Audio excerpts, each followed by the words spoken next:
Hi, my name is Sara Lewis, and I am so excited to have a conversation with Pearl today. Hey,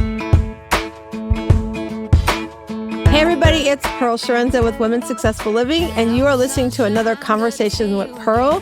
And I'm so excited to bring an amazing lady to you today. Her name is Sara Lewis. She helps high achieving women overcome self-sabotage. She deeply believes that women need to prioritize themselves and overcome the narrative of always being busy. And you guys know we talk about that a lot here. And so because Sara recognizes the power of getting away to attend self-care and personal development, she has produced retreats to support ambitious females and education with rejuvenating exercises as well. And I'm sure those of you that are listening to me all this time understand that retreat speak is what I love to talk about. So, Sara, welcome to the show today. I'm so excited to be here. Thank you. You're welcome. So tell us, I always like to kind of do, and those that are listening, where we're going to start off first. I always start like to kind of go back when we were those little girls and, what we had those grandeur ideas of what we want to be when we grow up. And it kind of is interesting. Let's see if you follow the theme, but typically most of the themes end up somewhere in line with where we are today and what we're doing in our lives today. So, Sara, tell us about growing up for you. What was that like, and what were some of the things you thought of as that little girl you wanted to grow up and be? Okay, well, I am way off base of what I was what I wanted to be as a child, actually. So I remember in like seventh grade, I wanted to be a lawyer. That didn't last very long, but I do like that's like my first memory of really like this is a career path that I might choose. And that didn't last long. When I got into high school, I actually wanted to be a marine biologist. Maybe it was this calling of the water for me because now I am associated with water. But yeah, I went to college majoring in biology, and that was a whole lot of plants, learning about plants. And I finally decided I don't want to learn about plants. I want to learn about humans. So I actually switched my major to exercise science, was really fascinated with the human body, studying anatomy and how all of that works together. And yeah, graduated with an exercise science degree, got into the fitness industry and spent like 20 plus years there managing gyms, personal training, all of that. And then, got the entrepreneurial bug and wanted to spread my wings and did start personal training on my own. But through, life's evolutions, having a child, I've done a lot of the inner work, the healing work, and now I'm on the other side. I love personal development. So I read psychology all the time. I kind of nerd out like that. I don't read novels too often. I always have my nose in a book that teaches me something about myself or how the brain works, so that study of humans is still there. It's still a fascination for me. It's just moved from anatomy to more of like behavior change. And yeah, so now I do the personal development coaching and retreats, as you mentioned, because it's still a lot of like the psychology, how can we develop personally? And that's how it's kind of all evolved. I'm listening to it, I'm writing down, and I'm thinking about plants and human, like that they kind of go together because like we want to grow and watch something grow into something beautiful. And then taking that human design, human development, and like you said, you did some fitness with it, like really creating a beautiful plant in us as a human. I could see how they correlate together. And yeah, lawyer, it's like you can see that totally different shift there. But I think it's interesting, and you kind of gave us that picture, like I typically have with our guests, is that we start out with this great idea of what we want to do, and then as we get older and we start stepping into who we truly want to be, there's still some ties in there. There's still some ties in there because lawyer also, I mean, let's just talk about that for a second. There is some human development, human design understanding if you're putting somebody to stand, like how the mind works and everything. So you had some of that when you were younger, and then here you are today, like helping women, especially like to grow into that self, like truly find that inner self and understand that we can get crazy in busyness and get overwhelmed, whether you are what I like to call a CEO mom who is managing your household while everybody else is off at school and work during the day, or you are that entrepreneur or that professional woman. We get so busy. I actually did a training this morning. I did a personal development training for my network group, and we spent an hour talking about the judge and saboteurs, how they show up in our brain, and how the people pleaser or the controller and stickler, how those things show up. And like, especially, I think people pleaser, if I was to take a poll, I think a lot of the women, probably 90% of women, have that people pleaser in that top three somewhere, because Mhm. I feel like, and I see it, that women, we're such nurturers that we want to take care of others to the point that it can be a detriment to us, right? And Right. so having outlets like you and I've spoken before, where retreats are part of who we are and part of what we love to do to give back and pay forward to women. How did that, like, at what point in, you got the entrepreneurial bug, like you said, and you want, this studying and helping that human brain and helping us to become developed. What point did you say, I think I want to do more and maybe create a retreat?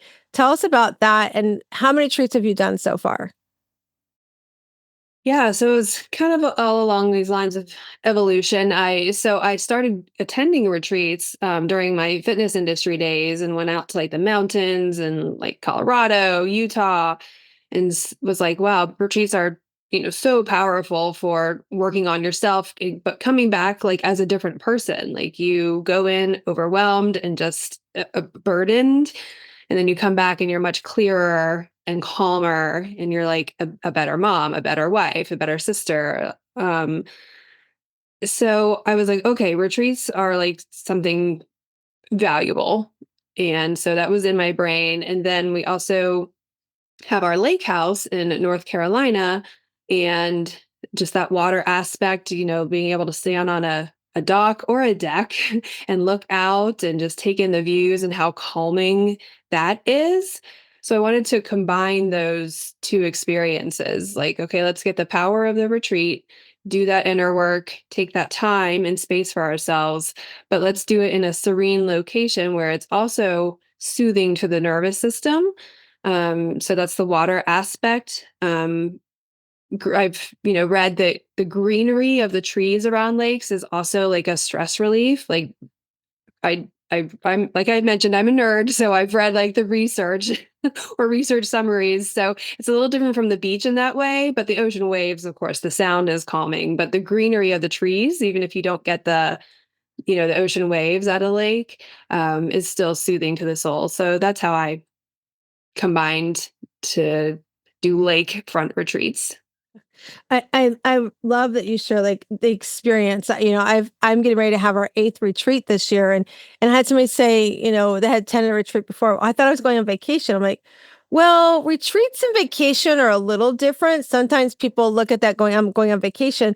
No, when you come to a retreat, I mean, you're going to have some quiet time, you're going to have some downtime, but you're going to do some work. And if you are somebody who's like just wants to go on vacation, just get up, sleep in, and not do the work, go book a hotel, go, something that's for that. But if you're, like you said, if you want to come for the experience, come to take the overwhelm of life and sort of give a little refresher and take that breathing few days away from the busyness, like you were saying earlier, and really work on some things for you. That's what retreats for me are all about. It's funny how we kind of are aligned with why starting a retreat. I one of the things that I did is I had gone, oh gosh, it's been a while. This is my eighth. So 8, 9 years ago, I was part of a huge conference. It was called Women's Leadership Live, and it was an amazing conference. And I remember I was ambassador for the first one that they did, and I sat there. I was like, "This is so powerful." It was like two to 300 women in this one big conference room. Most of them were high income earners, high professionals in their career, big Fortune 500 above companies. And I remember sitting there, as this little entrepreneur that I was, somebody who was just in the coaching realm, and I got invited because one of the hosts was a client of mine. And I remember sitting there thinking, this is amazing.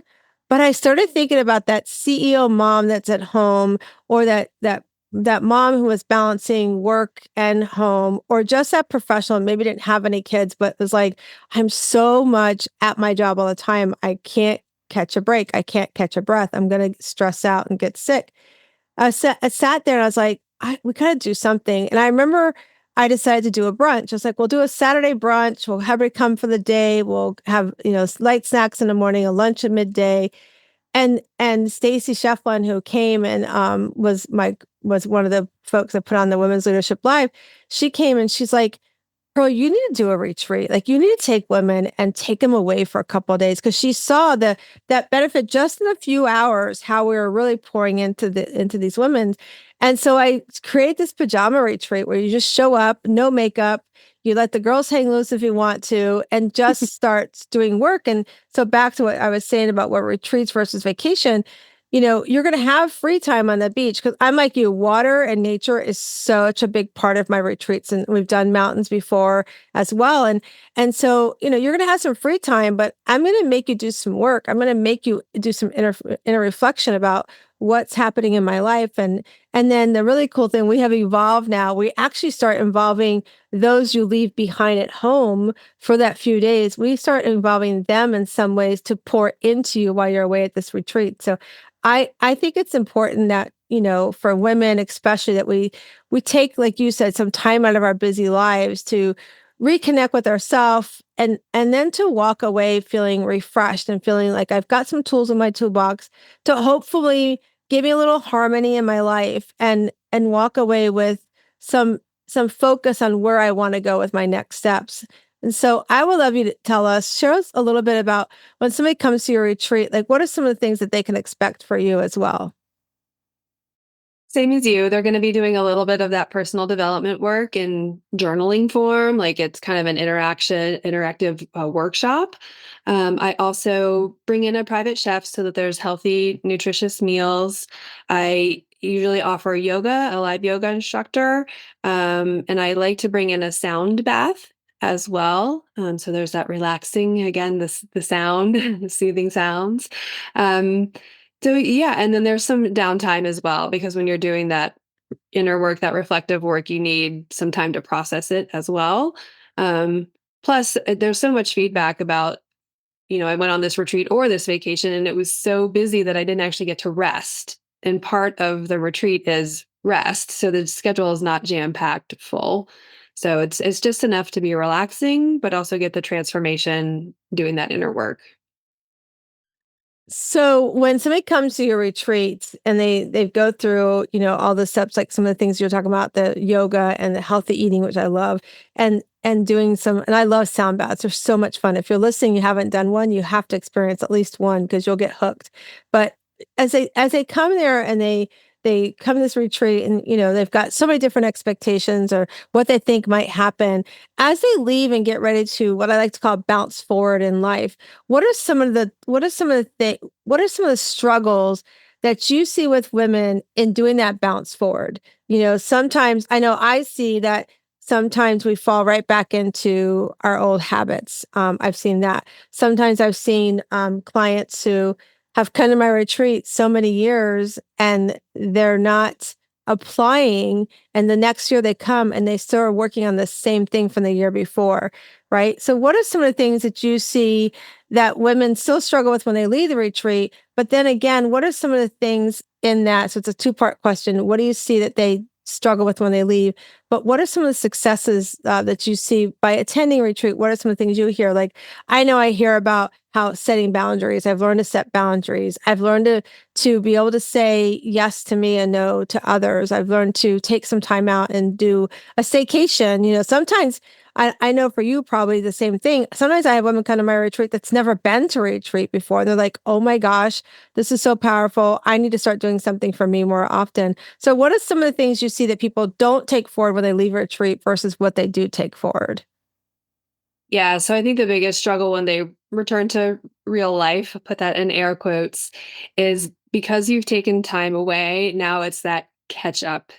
And so instead of using your, first day back in the real world or at home, where you could like continue the processing, the journaling work and start solidifying that. It's like, well, I'm back at work. And so now I'm going right back into answering the hundreds of emails and the this and the that. And the daily chaos is still there, which it always will be.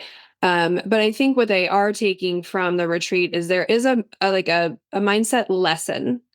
So it's like, well, now I know. And maybe I didn't know, like for first time retreaters, how powerful this is. Or now I have these tools. Like I know that journaling is powerful. I know that taking time away is powerful. So it's the lesson is there. It's the integration that needs to continue happening. So like I know like for you and for me, like we continue working with our retreat attendees slash clients after the retreat because 3 4 days however it may be on a retreat is going to give you the lessons and this time and space to learn those lessons, but then you need the continuing support to actually implement, like you mentioned, like habits, like how do we make this a habit.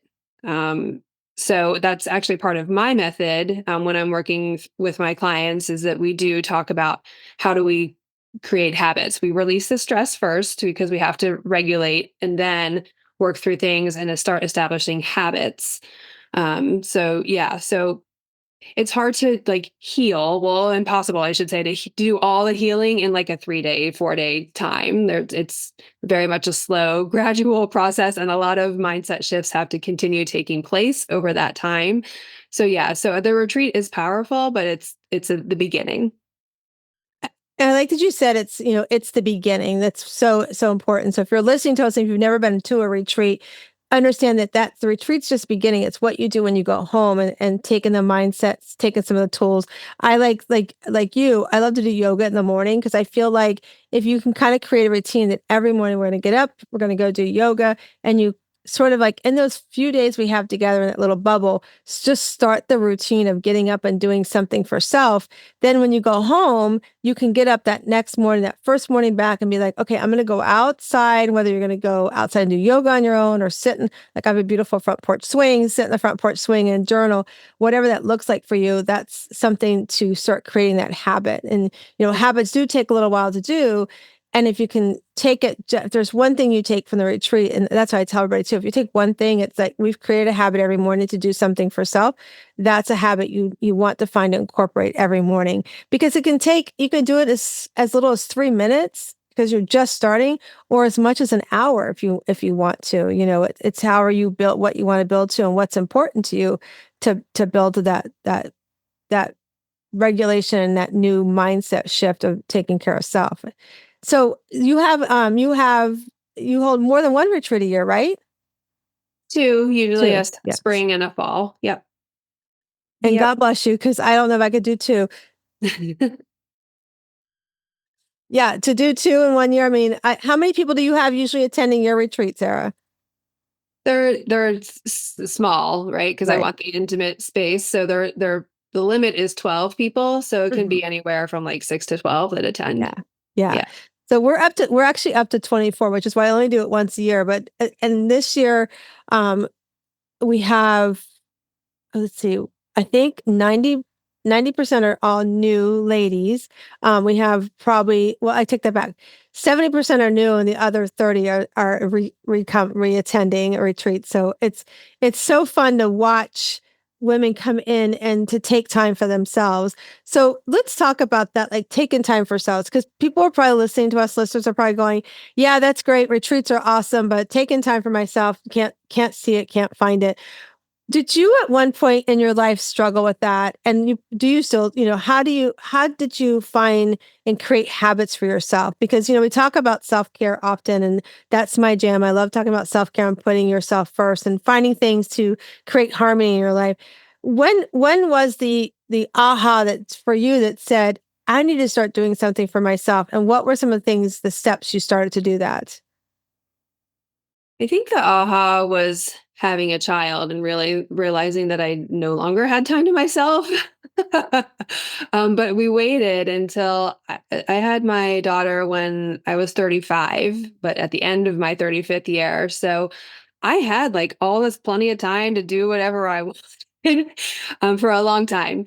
And then, yeah, the daughter came along and it was like, well, okay, like, so actually the habit that I started doing, which is not like I would say it's more of a practice, but what I started doing was a quarterly blue sky day, it's called. So it's every quarter. So it's not something that I mean, it's a habit, but it's not something that takes up a lot of time. So every quarter, I take a blue sky day. And this was a concept that one of my mentors taught to me. But a blue sky day is essentially like no in the trenches work. Like, it's not working with clients, it's not answering emails, it's not that kind of work. It's more of a visionary day. So what I like to do for my blue sky days is I go get a massage, and then I treat myself to lunch, and then I go somewhere like quiet and peaceful and do journaling, planning, organizing work. I take the whole day, like, away from my house, just alone, me, to do that kind of visionary planning work, every quarter. And that gives me, because you can't go on well, I guess you could go on a retreat that often, but it seems a little unrealistic. Um, but yeah, so that's kind of like my quarterly reset. And it's just like a day retreat for me, but it's called a blue sky day. So that's how I got into the practice of, like, okay, take a moment for you. Right. I love that blue sky day. I think it just says like this, the sky is your, go do what you want to do, whatever you can imagine, it's up there in the clouds for you. I love that. And I love that I do what's called a staycation at least once a quarter myself, where it's usually just an overnight. I go, we're in Florida, so I go find a hotel on the beach and I show up I try to get the Marriott because my husband has a special thing you can check in early. So I try to maximize the early check in and the late check out the next day at like 4. So I can kind of take that, 36 hours. So to sort of like what you said, a blue sky day, kind of just pour into myself, sit in my PJs, just do things for myself, even if it meant that I slept in, for a few hours, just that took that time out and, really reconnect with myself. I love that you call it that visionary, like that visionary day and to do something for yourself. So if you're listening to us, it's really important to have, as Sarah calls it, a blue sky day, that you can just take those time out. I too, Sarah, we started late. Our oldest, was around 35 years old too, that when we adopted Matt, and a few years later came Nate. So yeah, it was like we had all this time, and then all of a sudden, we have these beautiful boys, and it's like, oh, life gets so crazy, and the mom duties and the PTAs, and that's where, for me, that's where my people pleasing really started showing up, because I was like, I tried so long, and then we finally, we have these amazing boys, and then like showing up and doing for them all the time. I kind of like, okay, I had my first 30 some years. Let me put her on the shelf while I do these, next 18 years. And then around, year 13, 14 of having kids, I was like, oh, what am I doing? Like, I'm more than just a mom and a wife, right? We were more than just these titles that we wear.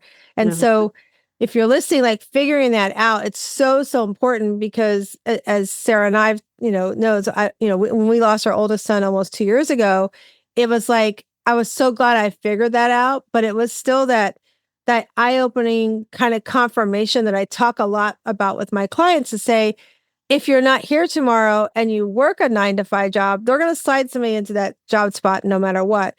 But your family is the one that's going to be like really missing out. They're the ones that's going to feel that at home every day of their lives. And so if all they can say at your eulogy is what they saw you do for you, how does that show up for them? And if they can only say you wore your titles, and you're hearing this right now, I want you to stop and start creating your blue sky day for yourself, but also create days for your loved ones, your immediate family, kids, that kind of thing, because it's so, so important. I know, Sarah, that as I went through this journey of being like, oh, I got to take time for me, I got to stop wearing these titles, I did start showing up. And the really amazing thing, and for our listeners, if you're listening, is that your kids and your family are watching you. They are seeing what you're doing. And if you've heard any talk about generational trauma and those kind of things, if you don't take care of yourself and you continue to be that people pleaser or that stickler or whatever your saboteur is for you, it's going to show up in your kids in their lifetime. And, my brother and I recently had a conversation about that with, generational trauma and how it shows up. And it's important to start doing that work, because when you are not here and we don't get the beautiful pleasure of seeing you, your kids, your family are going to have those memories to say, oh, I saw mom sit in the front porch swing. I saw mom do a staycation. I saw mom go get her nails done with me so we can have a conversation. I saw mom go to the movie theater so we could just chat and spend some time together. Those are the things you want to leave behind for a legacy, not the I saw mom work all the time. I saw mom volunteer all the time, because then they're saying, I didn't see mom in my life, or dad, or whoever you are listening. And so I love that you remind us that busyness is a thing. It can be a very big detrimental thing to us. So, Sarah, as you went through that and you started to recognize that, you became this busy person and life was getting away, what were some of the first steps you started taking to get yourself to the blue sky day? I think it was noticing that it so when the irritation with my child starts, and it was just feeling irritated all the time, and I'm like, she's only 10 now, but it's just like she's you can just I don't know, when you start to think about it, there's like days when you are like, this is acceptable behavior. But then there's another day where they're doing the same exact thing and it's suddenly non-acceptable behavior in your eyes, and you're like irritated at the child and like, but this is something they always do. So I really had to start catching myself, like my level of irritation, like, why am I so annoyed with my child? um, and it was like, oh, but it's because I'm stressed. It's not because she's doing something bad. Well, it's because my level of stress is not being addressed. So I have to address that.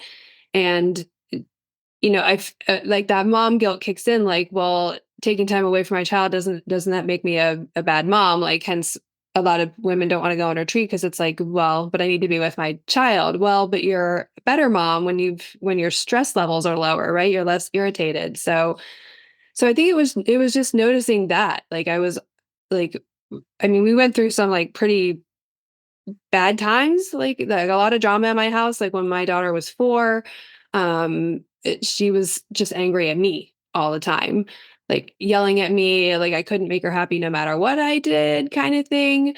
Um, and so it was like, well, if I want to raise a happy child, I need to start addressing me and what's going on with me. So yeah, so it's been this whole learning process, but did you watch the movie Encanto?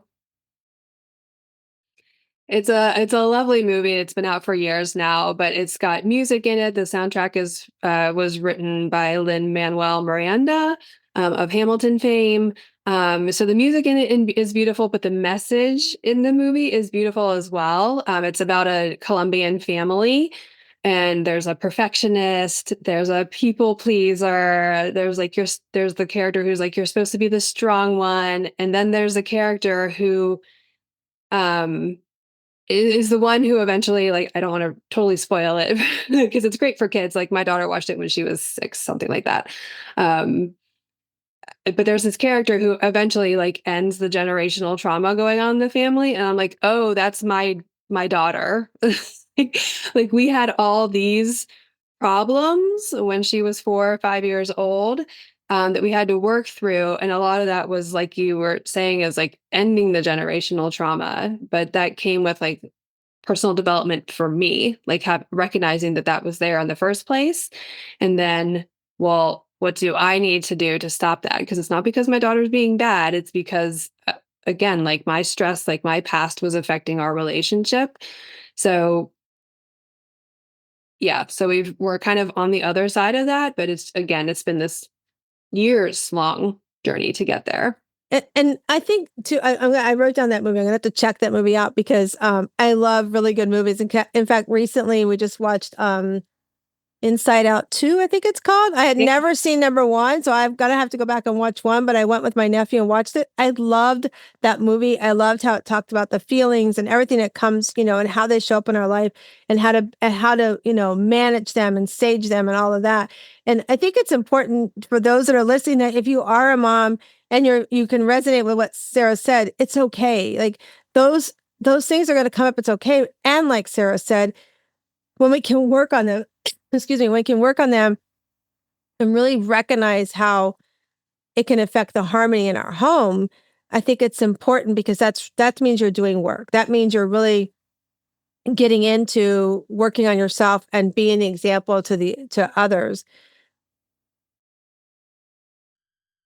So and it's important because, we've said a lot here today, generational trauma, but our kids do see that. And so, like you said, your daughter was kind of acting out.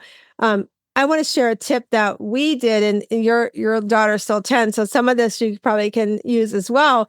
But one of the things for me, like growing up in my household, if my parents had any kind of disagreement, whether it was just something tiny or something really big, they would not talk to one another. It was like complete silence. You walk through the house on eggshells, and it was not fun. It was just miserable. And then all of a sudden you come home and everybody's happy and you're just like going on and on. In fact, it still shows up. My brother and I were talking about it because we were talking about something that's happening in with his journey he's on right now, and how a member of our family is showing up that way, thinking, oh, well, you had boundaries around me, and now you have this big, heavy thing happening. So now I can come in and be like the rescuer. It's like, no, no, no, no, nothing's changed.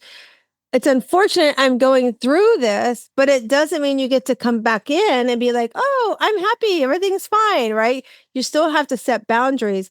And so for me, growing up in a household that was like that, I remember my boys were, they were in high school. And I remember one time my oldest son said something. When they were younger, my parents would come and hang out with them while my husband and I used to do mortgages. So I won a couple of cruises. So Chuck and I would go on a cruise and my parents would watch the boys. And I remember one time I said something, I don't even know what it was, but one of my boys was like, "You sound like grandma and papa." And I was like, "Whoo, that was a big trigger for me, right?" And I was like, so something in that I did, they saw in behaviors of my parents. So I was like, I need to change that. I need to change the narrative because I don't want to respond in a way to them because I'm triggered. That is not an acceptable response that I would want for me. So we created this really cool way of them being able to share their thoughts and feelings and how I responded without it triggering me. And I explained to them why it triggered me, why saying that I sounded like my mom and dad was a trigger for me. So we created this word called buffalo. And it was basically, so if I said something that they felt sounded like grandma and papa, they used buffalo. We're big Buffalo Bills fans here in our household. So when they said buffalo, I was like, oh, what's wrong with my Bills? So it created a great opportunity for me to have a conversation with them where instead of saying, well, why is it, and me get my feelings upset, why do you think I sound like grandma and papa? I could say, so what about that made you feel like you needed to use buffalo? So it totally took my generational trauma out and brought opportunity for conversation in. And so if you're listening to us, like thinking of what is the stopgap word you can use, in my coaching program, we talk about saboteurs and judges and positive intelligence. And one of the things we talk about is naming your saboteur, because when you could put a name on it, it kind of like helps you stop that thought process. So that's one thing that I did with the kids. And then the other thing was because I wanted to create communication. I didn't have communication. I didn't feel like growing up. And, it's no fault for my parents. They only knew what they knew, right? And they got married really young. And then my dad was gone for a good part of my life at the Vietnam War. So my mom only had the tools that she had and did the best she could. But I wanted to create communication with my kids. So I happened to see a friend of mine that I worked with. I would see him on Wednesday mornings having, breakfast with his kids. And they were a little younger at the time. And I was asking about them, like, what do you do that every week? He's like, yeah, every week I have breakfast. So one is a Tuesday, one is a Wednesday. And he goes and he has breakfast. And he said, Pearl, I did it when they were babies. So that he goes, it was beneficial for a couple of reasons. When we only had one, it gave my wife that time for herself, gave her some time out time. And so he created that space for her to be able to say, I need some time. And then two, when the second one came along, it gave them each individual time with each child. So it created that time with each child as well. And he shared it. And I took this forward with my kids. He shared that he tells them that table they're having breakfast at is that safe space. They can share anything they want to share at that table. So if you're listening to us, listen to this. Your kids can share anything you want to at that table. Good, bad, and different, sex, drugs, rock and roll, whatever it is, you can share it, right? And you can have conversation and there's no punishment. So no matter what they tell you, other than if they've broken the law, and hopefully that never happens, but no matter what they tell you, you cannot punish them. You cannot go home and say you're on restriction or whatever. That's the safe space for them to be able to come and say, this is what's on my mind. This is what's happening to me at school, whatever it is for them, or just have some joy. My gosh, did you watch that football game the other day? I played so great. It's that safe space. And can I tell you, Sarah, that it helped create communication. It helped reduce stress. It allowed connection to our kids. And it was just, it's an amazing thing. So I told my brother when I was there with him, I'm like, look, at my nephew's just 9 years old. Here's some really cool things you can do with them. And I said, I wish I had had somebody earlier in my kid's lifetime that had taught me that, but it's never too late is my point for sharing that.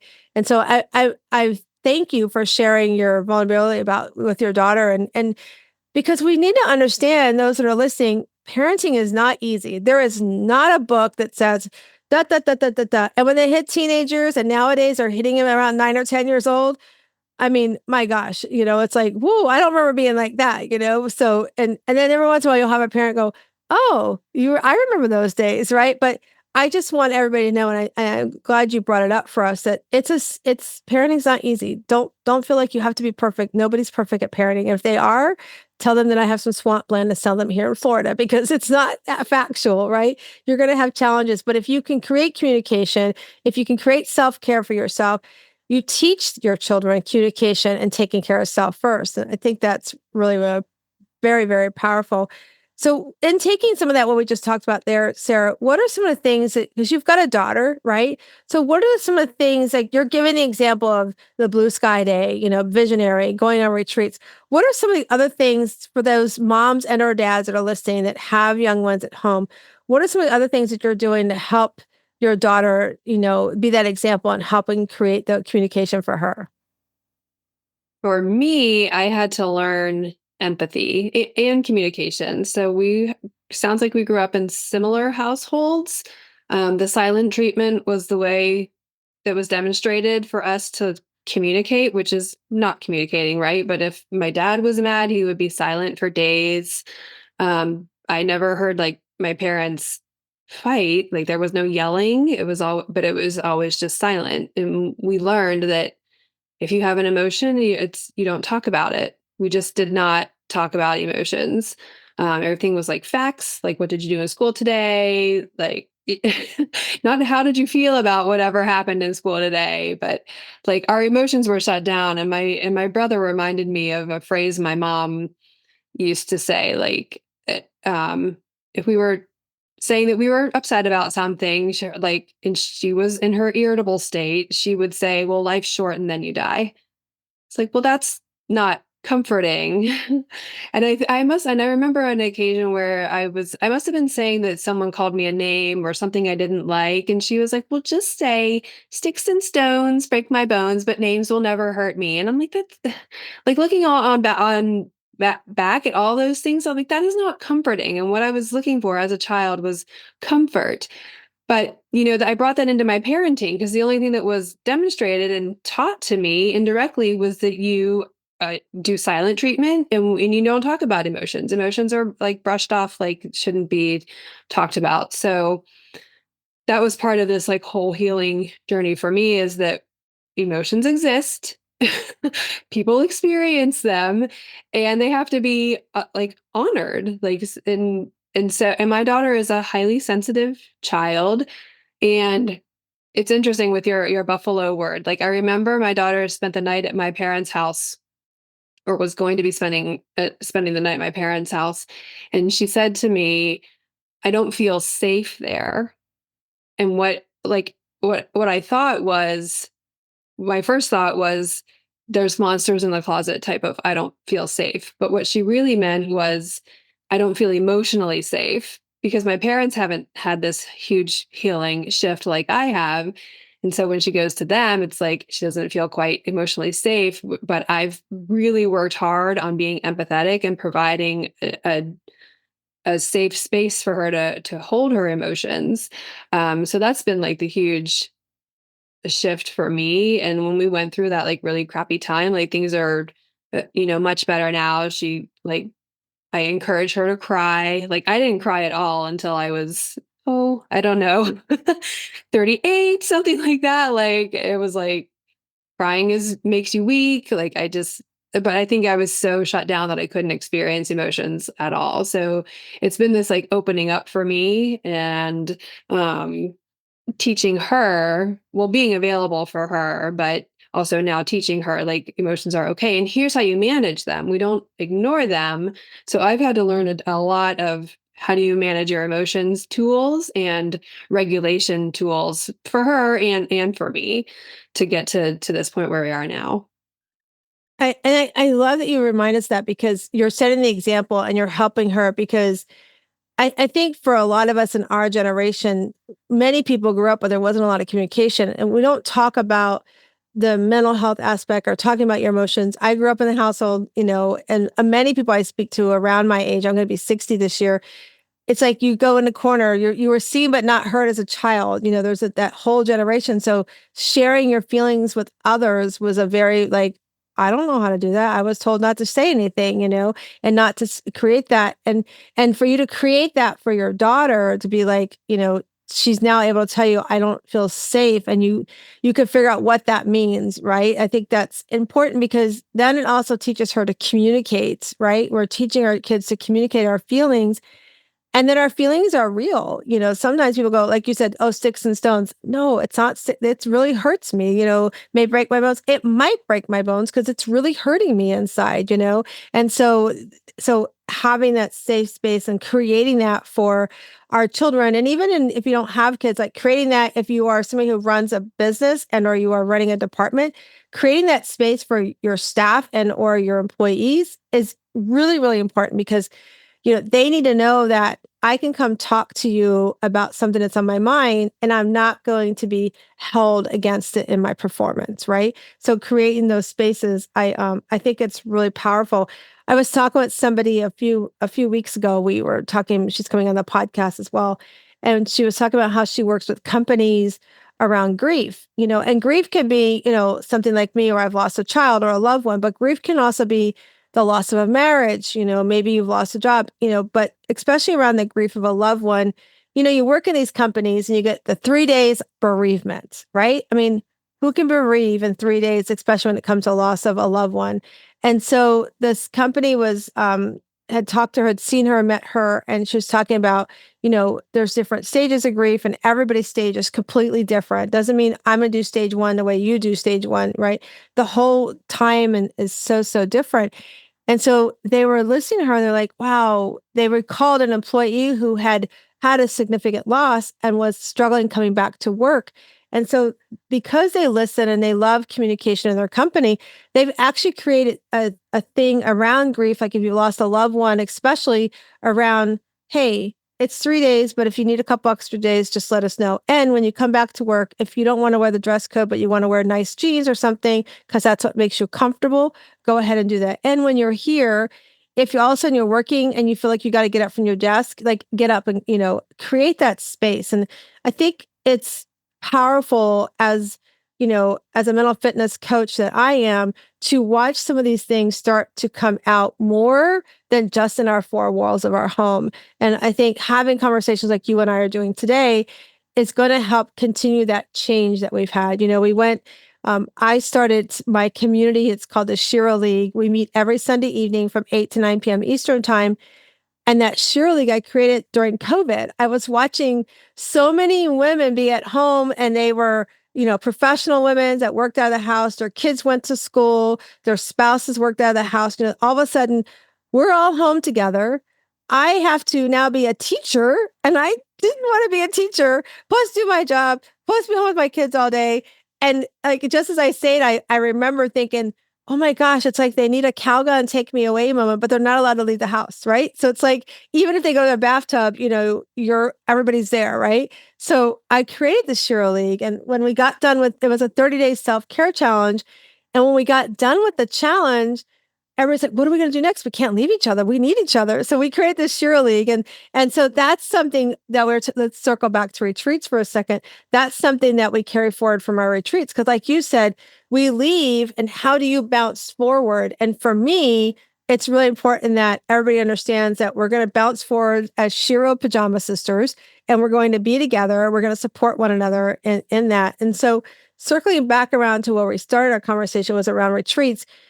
And then tying in the examples that we can be, everything we've talked about during this episode here, when we bounce forward, affects our circle around us, including our kids. And I think when you talk about a retreat and talk about going away and taking that time away, that's really what a retreat is for you, is to be able to do that inner reflection, recognize some of the things we've talked about. How am I showing up to my loved ones? How am I showing up to my professional career? Or how am I showing up just for me personally that I've not addressed? And so I love that you are doing retreats. I think I think it's important, if you're listening to us, to find a retreat that fits you, that is a right fit for you. Many people don't want to come. I had one lady, she came to my first retreat was a 2-day come and go retreat. We didn't spend the weekend with each other, and it was no makeup. And I had one lady that refused to not come without makeup. And I can tell you today, she's still sitting in the same spot she was almost 8 years ago in her life.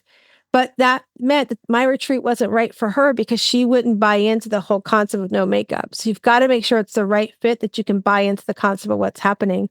And so, Sara, for you, when you do the bounce forward, what are some of the things that you do to help stay connected with your attendees when they bounce forward from your retreat? I know you talked about, following up and coaching, but is there anything else that you do with them? And what are some of the tips you can give somebody when they bounce forward?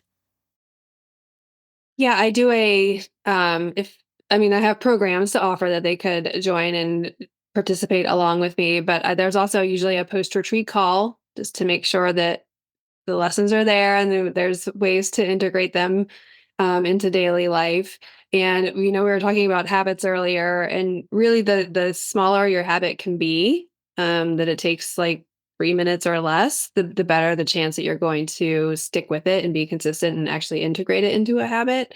So yeah, so like again, habits are a big part of my method. So I talk about those. What's the smallest thing that you can do? Because I think a lot of us are the overachievers type, and we think, I'm not going to get a result if I only do 3 minutes. Like you were saying, it's like sit on your front porch, but the morning sunlight is super important for like hormone health and just mental health.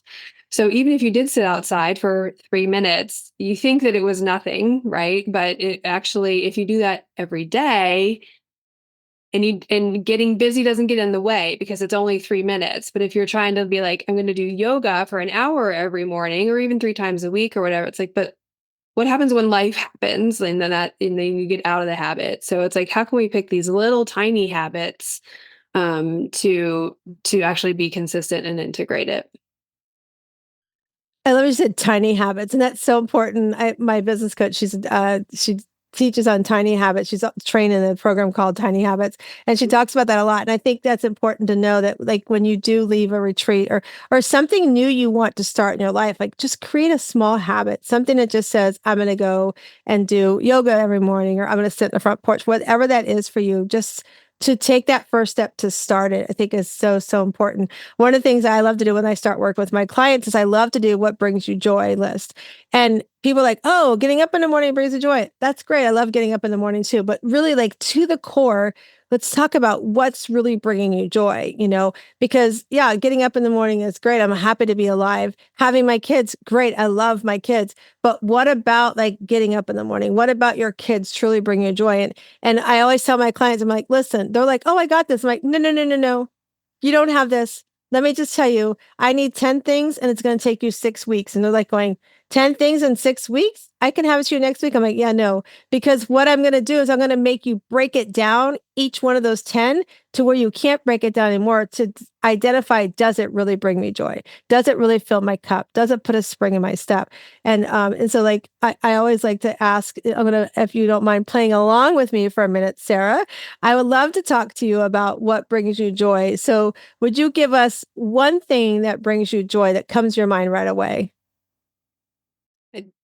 The sound of my daughter's laughter when she has like a serious, like for real belly laugh, it just always makes me smile because she's like a ADHD child. Like she moves a lot. Like she's always like kind of bouncing around, but and happy in that way. But when it's usually not with me because I'm just not a funny person.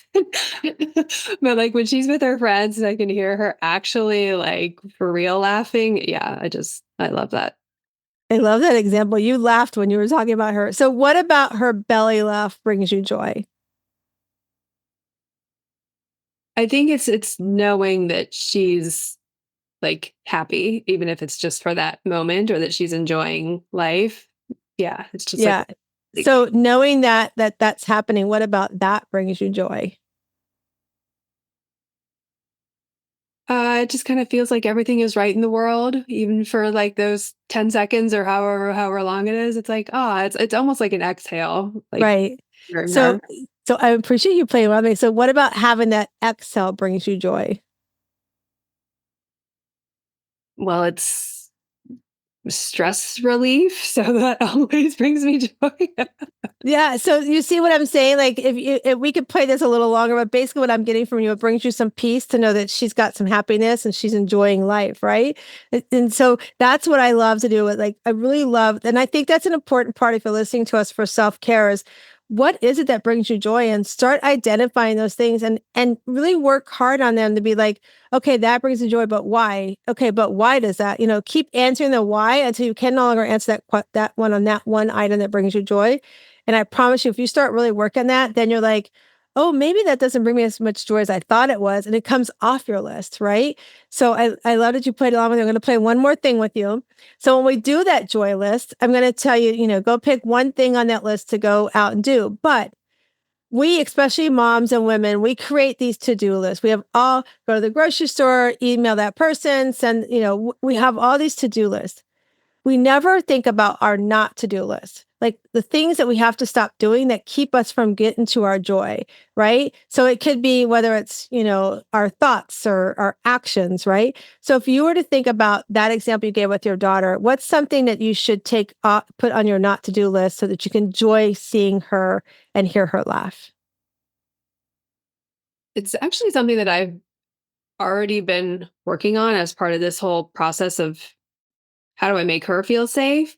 And it's not punishing her because what I realized was most of her behavior when it's like annoying me or irritating me or whatever it may be is because she's experiencing an emotion and acting out on the emotion. It's not because she did something bad that needs to be punished.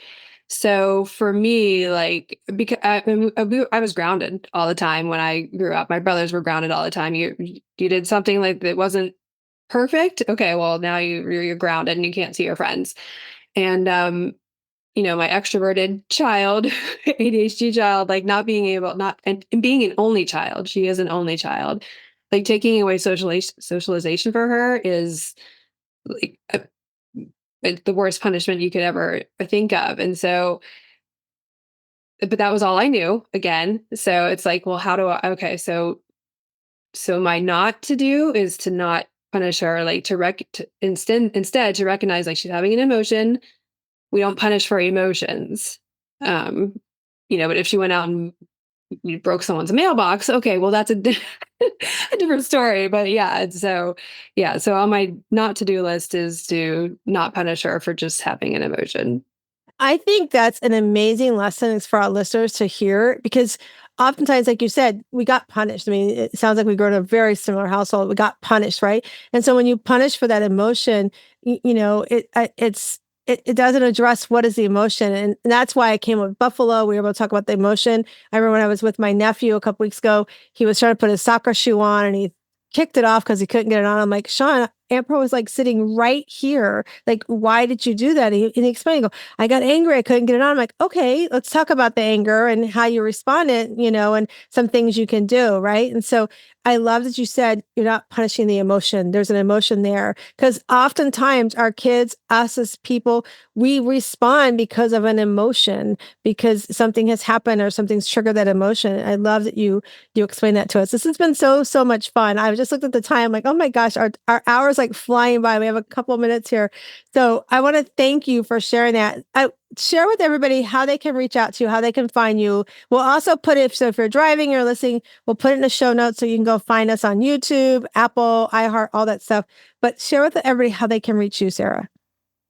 My website is a good place to start. It's lakefrontretreatnetwork.com, which is really long to type in, but I'm also active on Instagram, and my handle on Instagram is at retreats with Sara, Sara, no H. Awesome. I love that. And if you're listening and you want more information on the Shirley, like I mentioned, you can just send an email to info@wsliving.com and just type in the word Cheryl. We'll get you that information. We'll also put it in all the show notes as well. But I did let Sara know ahead of time that I have my Better Questions, Better Life cards. And so again, these cards, they're not my cards. They're my dear friend Carol Gill and her friend Diane Allen put these together. There's over 70 cards that you can pull to meditate over. They're great icebreakers. You can journal over them. But so I've shuffled them. Now, Sara, you're going to tell me when to stop and we'll read the card for you. Stop. Okay. Oh, this is a good one, Sara. What is success to you? What is success? Oh, that is deep.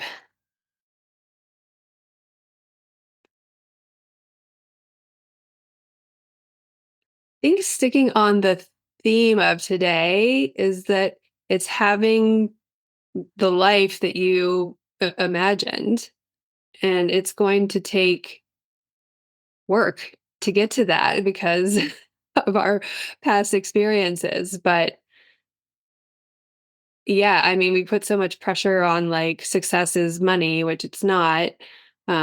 Because I feel very successful in my parenting because I have made these changes, and we have what we need in life, right? And I've found that I don't sit in lack, that I'm lacking in things, and I have good relationships with, and we've been through the ringer, mind you, but I have good relationships with my daughter now, with my husband. Um, so it feels like success because there's harmony in my life. Okay. Oh my gosh, we're so much like in common. I didn't realize, and we've talked before, you guys, but I didn't realize how much we're like aligned. And I love what you said. It's that you're doing the work. The success is that doing the work, and the work is now starting to show. It's starting. You're starting to see relationships, especially with your daughter and family members, and that's what's important for the listeners to understand is you have to put the work in. You can't just wake up in the morning and go, "Oh, it's going to be a great day." Yeah, it can be a great day, and there's work you have to do. It's sort of like affirmations. I talk about, affirmation and manifesting. It's great, but if I ask somebody to stand in front of the mirror and say, "Oh, I've got all the money I need in my bank account," and they have barely $20 in their bank account, they're not going to believe it. But if I have you stand in front of the mirror and say, "I'm going to do activities today that can bring me abundance to my bank account," you might believe it and might tell your brain to go look for some of those activities. So I love that you share with us. We have to do that work. And so I just want to thank you for coming and join us today. And thank you all the listeners for listening and watching on YouTube. Make sure you subscribe at the button down below on YouTube. And then just give us feedback, give us a review, let us know how you enjoyed the show. But most of all, I want to remind you that you do come into this world. We've talked about some really amazing things, some challenging things that we've had, and you have a little rough oyster that you've picked up, that you've been brought into the world with. And if you work on that oyster and start opening it up, inside you will find your inner pearl of greatness. And I hope today that you got some great pieces of wisdom of pearls and you go find your inner pearl of greatness. Have an amazing day.